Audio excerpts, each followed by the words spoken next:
ન છોડવું, આ સત્યને માટે સહેવું એ તપ છે.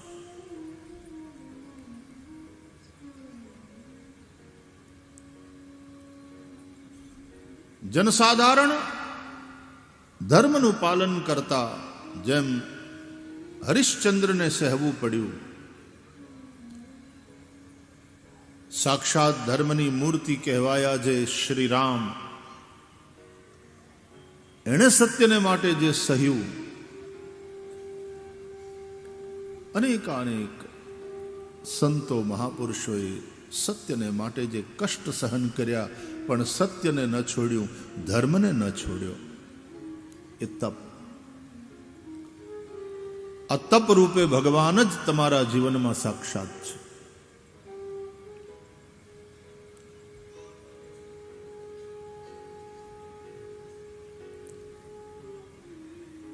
બ્રાહ્મણો, ગાયો, વેદો, તપ, સત્ય.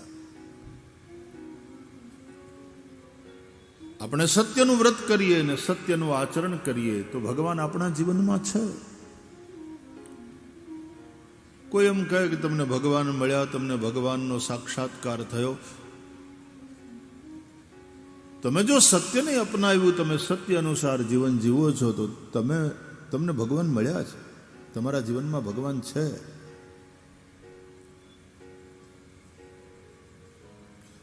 સત્યનું આચરણ કરો છો ત્યારે તમે ભગવાનની પૂજા કરો છો.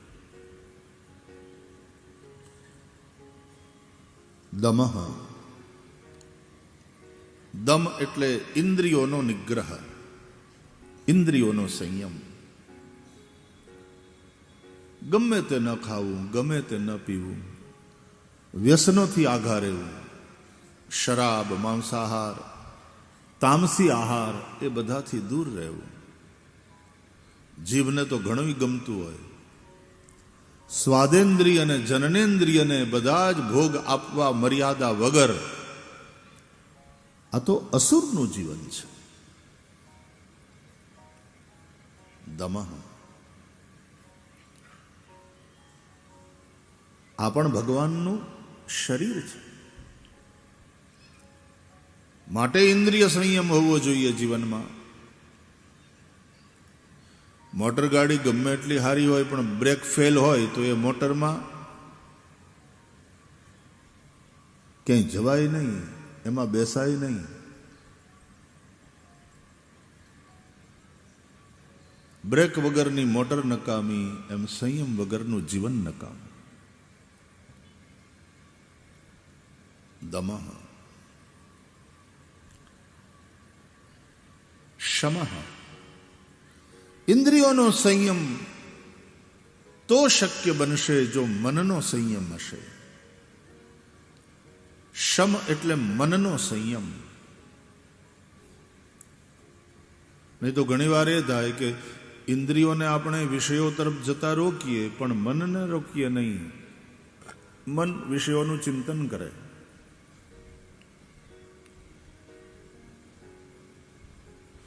ઘણા આમ એકાદશીનું વ્રત કરે પણ પછી પીઝા ને પાણીપુરી યાદ કરી કરીને મોઢામાં પાણી છોડે. હરિરસ ન હોય નામનો, પીઝા ને પાણીપુરીને યાદ કરીને મોઢામાં પાણી છૂટે, ઈ રસ હોય.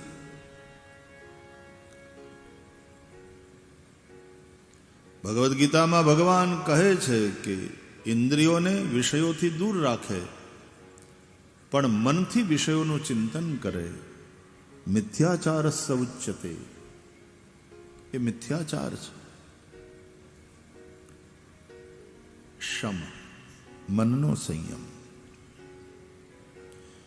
બ્રાહ્મણો, ગાયો, વેદો, તપ, સત્ય, દમ, શમ. 7. 8મું શ્રદ્ધા.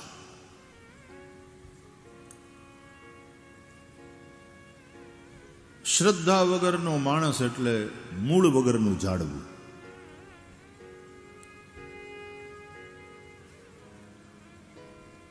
રવિ ભાણ સાહેબની ને એ બધી જે વાણી છે આપણી પ્રાચીન,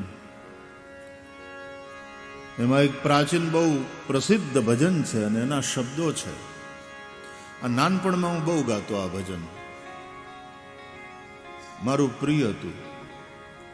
આવું મૂળ રે વિનાનું કાયા જાડવું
એમાં પુણ્ય રે રૂપી ખાતર પૂર્યો. એટલે સંતવાણીના શબ્દો ઉપર ધ્યાન આપીએ. સંતવાણી તો સંતવાણી છે વાલા, અનુભૂતિની વાણી. તંબુરથી ટપકેલો મસ્તી ભર પીધો કસુંબીનો રંગ. આવા અનુભવી સંતોની વાણી ઈ કાનમાં પડે. પુણ્યરૂપી ખાતર એમાં નાખજો, સત્યરૂપી જળ સિંચજો. એ ઝાડવું બરાબર લાગી જશે, એના મૂળિયા મજબૂત થશે. તો પછી એને શીલને સંતોષ બે ફળ હોય છે.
શીલ અને સંતોષ એ બે ફળ.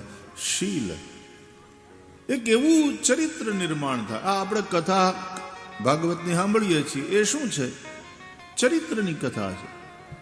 ભગવાનના ચરિત્રો, અવતાર ચરિત્રો અને ભગવાનના ભક્તોના ચરિત્રો. એટલે